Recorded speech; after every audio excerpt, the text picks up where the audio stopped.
Vamos a resolver un ejercicio de química cinética.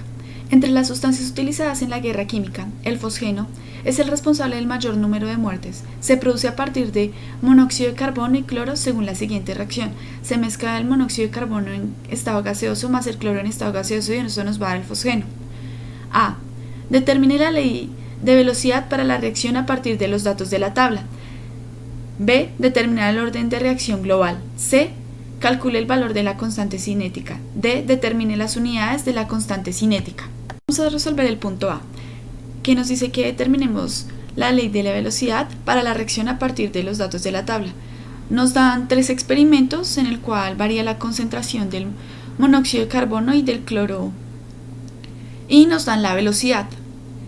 Entonces la ley de la velocidad nos dice que la velocidad es igual a la constante por la concentración del monóxido de carbono elevado a la m por la concentración del cloro elevado a la n. Para poder hallar nuestro exponente m, es decir, el exponente del monóxido de carbono, necesitamos aplicar lo de velocidad mayor sobre velocidad menor. Pero no solo eso, necesitamos que las concentraciones del cloro sean las mismas para que a la hora de efectuar la división de la velocidad mayor sobre la velocidad menor puedan cancelarse. Es por eso que cogemos el experimento 1 y el experimento 2, ya que las concentraciones de cloro son iguales. Entonces eso nos quedaría 0,241 molares sobre segundos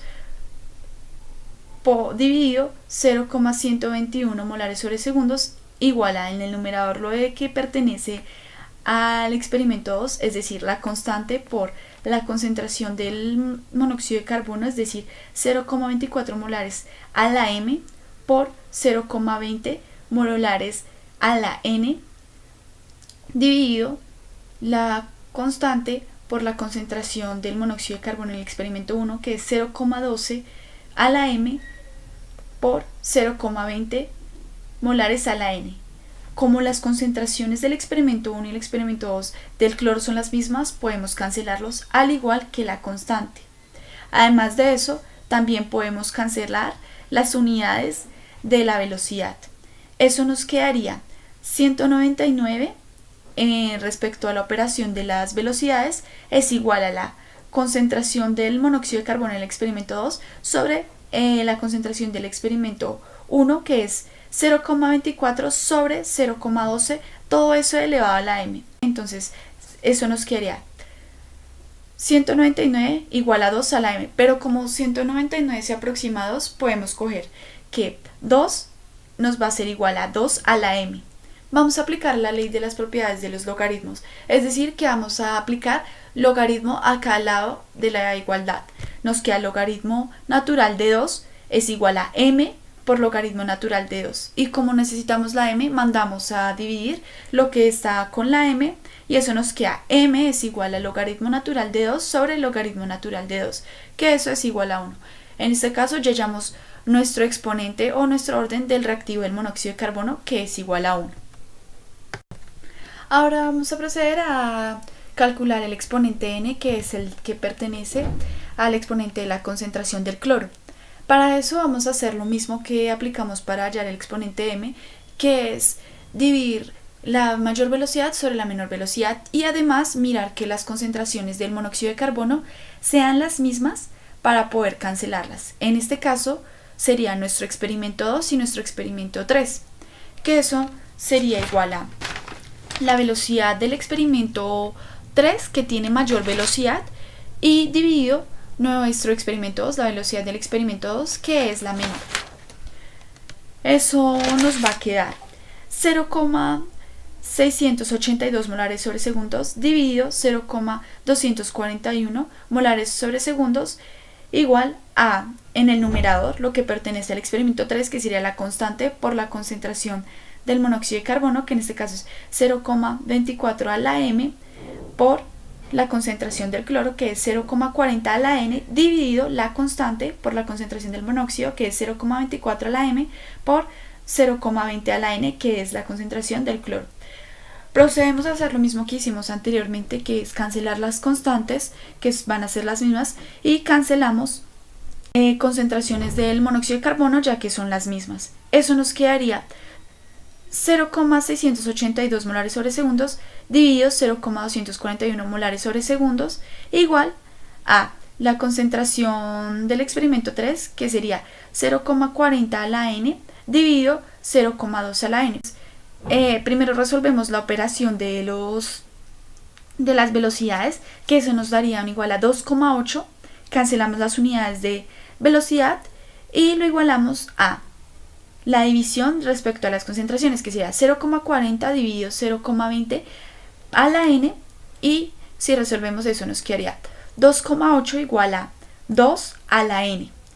Y aplicamos de nuevo las propiedades de los logaritmos para poder bajar nuestro exponente. Y se hace a ambos lados de la igualdad. Nos quedaría el logaritmo natural de 2,8, pero como nuestro 2,8 se acerca a 3, podemos cogerlo como 3, entonces sería logaritmo natural de 3 es igual a n logaritmo natural de 2. Necesitamos hallar nuestra n, entonces despejamos. Sería n es igual al logaritmo natural de 3 sobre el logaritmo natural de 2, y eso nos da 1,58. Pero eso se nos va a acercar al valor de 2, entonces lo tomamos o asumimos que nuestra n va a valer 2. B. Determine el orden de reacción global.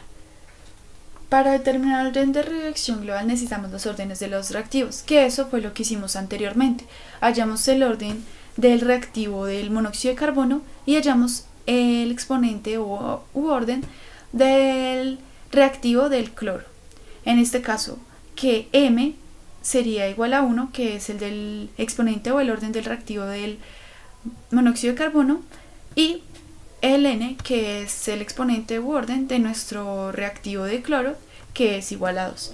Nuestro orden global sería la suma de los órdenes de los reactivos, en este caso sería m más n, que si los reemplazamos sería 1 más 2, y eso nos da un igual a 3, o sea que el orden global de la reacción es igual a 3. C. Calcule el valor de la constante cinética. Para poder calcular la constante de la velocidad cinética, podemos coger cualquiera de los experimentos, ya que tenemos los órdenes de los reactivos, es decir, nuestros valores m y n. Y recordemos que la ley de la velocidad es igual a la velocidad por la constante por la concentración del monóxido de carbono a la m por la concentración del cloro elevado a la n. Y como ya tenemos, como había dicho, los valores, podemos reemplazar. Y como nosotros escogimos el experimento 1, procedemos a resolver que 0,121 molares sobre segundos va a ser igual a la constante por la concentración del monóxido de carbono, es decir, 0,12 molares a la 1 por la concentración del cloro elevado a la n, que sería 0,20 molares elevado a la 2. Procedemos a despejar la constante y eso nos queda la velocidad dividido las concentraciones. Eso nos da un igual de 0,12 molares sobre segundos dividido 0,12 molares a la 1 por 0,20 molares a las 2. Y eso nos da 25,20 molares a la menos 2 sobre segundos a la menos 1. Y ya vamos a proceder a explicar las unidades o por qué nos dio estas unidades en la constante cinética. D. Determine las unidades de la constante cinética. Vamos a proceder a explicarlo con el experimento 1, que fue lo que estuvimos resolviendo para hallar la constante cinética. En este caso, como vimos la velocidad sobre las concentraciones, eso nos quedaría 0,121 molares sobre segundos dividido la concentración del monóxido a la 1, que sería 0,12 molares, por la concentración del cloro a la 2. Como es a la 2, tenemos que elevar también la concentración, o sea, en este caso nuestra molaridad, a la 2. Y al resolver eso nos queda 121 molares sobre segundos dividido 4,8 por 10 a la menos 3 molares a la 3, porque en lo del denominador, como son las concentraciones, y nos da 0,12 molares a la 1 por la concentración, que son molares a las 2, recordemos que en las propiedades de los exponentes, cuando se multiplican, cuando se multiplican los valores elevado a un exponente, se suman esos exponentes, que en este caso es 1 más 2, en este caso sería 3, entonces nos daría molares a la 3. Pero entonces, como en la velocidad tenemos molares sobre segundos, cancelamos el molar de la velocidad con uno de los molares de las concentraciones. y eso nos daría un igual a 25,20 molares a la menos 2 sobre segundos a la menos 1. Recordemos que nos dan molares a la menos 2 y segundos a la menos 1 porque todo eso está en el denominador y al pasarlo al numerador se nos convierten en negativos. Por eso nos dan esas unidades de la constante cinética.